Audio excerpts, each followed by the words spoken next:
नमस्कार मित्रांनो, स्वागत आहे सर्वांचं एका नवीन आणि महत्त्वपूर्ण व्हिडिओमध्ये। तर मित्रांनो, तुम्हाला रेशन जर मिळत असेल तर हा फॉर्म तुमच्या रेशन दुकानदाराकडे भरून देणे, अन्यथा तुमचं रेशन धान्य किंवा रेशन कार्ड हे बंद होऊ शकतं, असं महाराष्ट्र शासनातर्फे सांगण्यात येते। 4 एप्रिल 2025 रोजी महाराष्ट्र शासनातर्फे एक GR काढण्यात आला आणि याद्वारे सांगण्यात आलं की अपात्र शिधापत्रिका मोहीम सुरू करावी। म्हणजेच काय, जे कुटुंब शिधापत्रिकेसाठी पात्र नसेल त्यांचं रेशन कार्ड हे बंद केलं जावं आणि जे कुटुंब पात्र आहेत त्यांना हे रेशन कार्ड दिलं जावं किंवा रेशन धान्य हे दिलं जावं, असं महाराष्ट्र शासनामार्फत सांगण्यात येते। तर मित्रांनो, व्हिडिओ शेवटपर्यंत बघा। व्हिडिओ आवडल्यास लाईक शेअर करायला विसरू नका, तसेच आपल्या चॅनलला सबस्क्राईब करायला विसरू नका। चला तर मग जरा वेळ न घालवता आपण आपल्या व्हिडिओला सुरुवात करूया।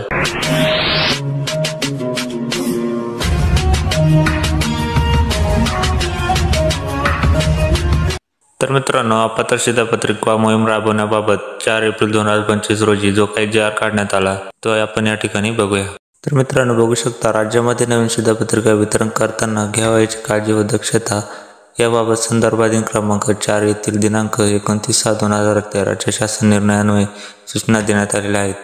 तर काय आहेत त्या सूचना आपण पुढे बघूया। तर बघू शकता, राज्याची 700.16 लक्ष लाभार्थी संख्या शिधापत्रिका व्यवस्थापन प्रणालीमध्ये पूर्ण झाल्यावर नवीन लाभार्थी समाविष्ट करणे शक्य नाही। त्यामुळे अपात्र, दुबार, स्थलांतरित, मयत लाभार्थ्यांना प्रथम वगळण्याची कार्यवाही करण्यात येणार आहे। त्याचप्रमाणे आता अपात्र शिधापत्रिका मोहीम राबवताना सेंद्रिय स्तरावर येणाऱ्या अडीअडचणी विचारात घेऊन सदर मोहीम सुधारित स्वरूपात दरवर्षी राबवण्याचा प्रस्ताव शासनाच्या विचाराधीन आहे।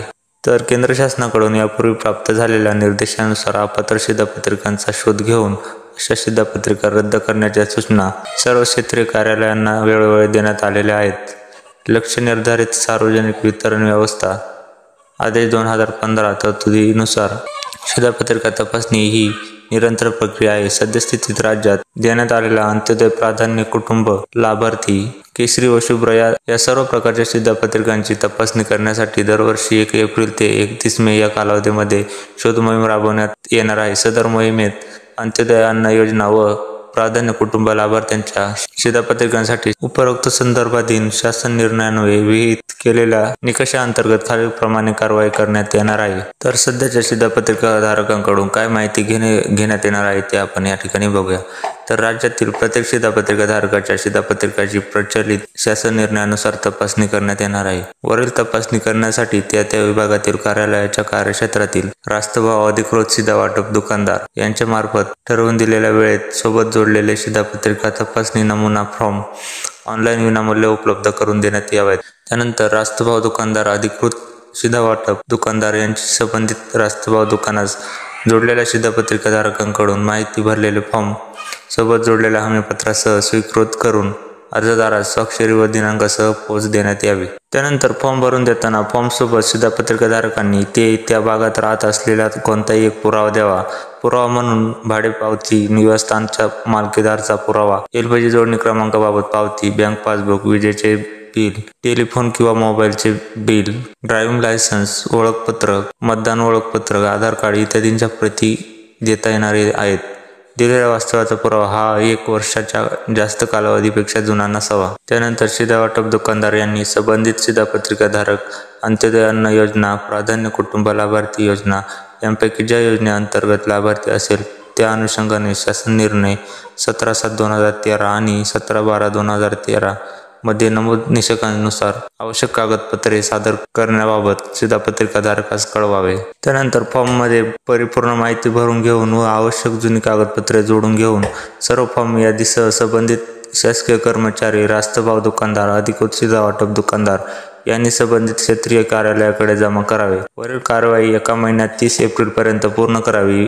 ही कार्यवाही करण्यासाठी उचित प्रसिद्धी माध्यमांद्वारे जनतेस सहभागी होण्याचे आवाहन करण्यात यावे। त्यानंतर आलेल्या माहितीची तपासणी कशा पद्धतीने करावी हे आपण बघूया।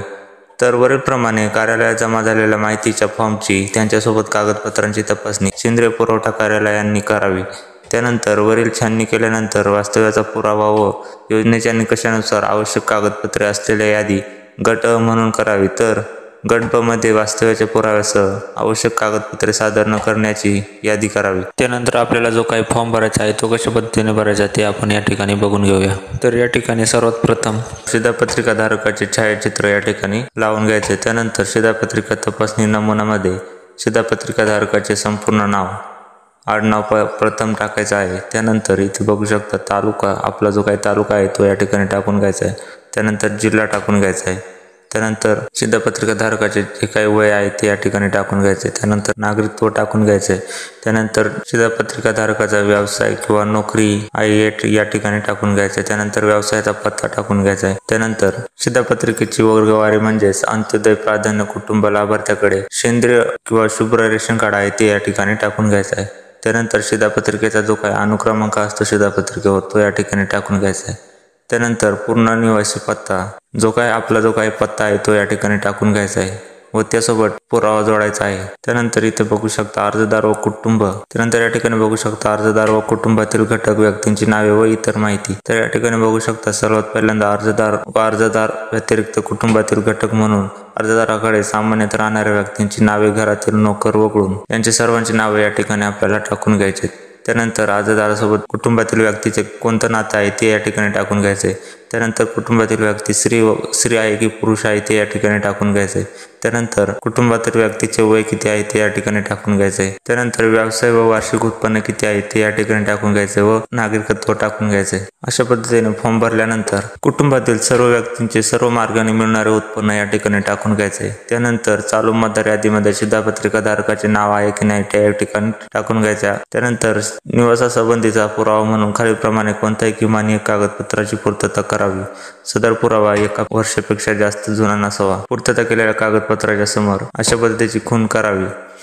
तर बघू शकता 10 कागदपत्र आहेत या ठिकाणी। 10 कागदपत्रांमधून तुम्ही कोणताही एक कागदपत्र देऊ शकता। तर या ठिकाणी भाडे पावती, निवासस्थानाच्या मालकीबद्दलचा पुरावा, LPG जोडणी क्रमांक, विजेचे बिल, टेलिफोन मोबाईल बिल, त्यानंतर बँक पासबुक, ड्रायव्हिंग लायसन्स, मतदान ओळखपत्र, आधार कार्ड किंवा ओळखपत्र इत्यादींपैकी कोणते तुम्ही एक कागदपत्र जोडू शकता। त्यानंतर इथे दिनांक टाकून घ्यायचे। दिनांक टाकून घेतल्यानंतर अर्जदाराची जी काही स्वाक्षरी आहे किंवा अंगठ्याचा ठसा या ठिकाणी देऊन घ्यायचा आहे। त्यानंतर या ठिकाणी दिनांक टाकून प्राकृतिक रास्तभाव दुकानदार व प्राधिकृत रास्तभाव दुकानदाराचे नाव व क्रमांक या ठिकाणी टाकून घ्यायचा। त्यानंतर दुकानदाराचा जो काही परवाना क्रमांक आहे तो या ठिकाणी टाकून घ्यायचा आहे।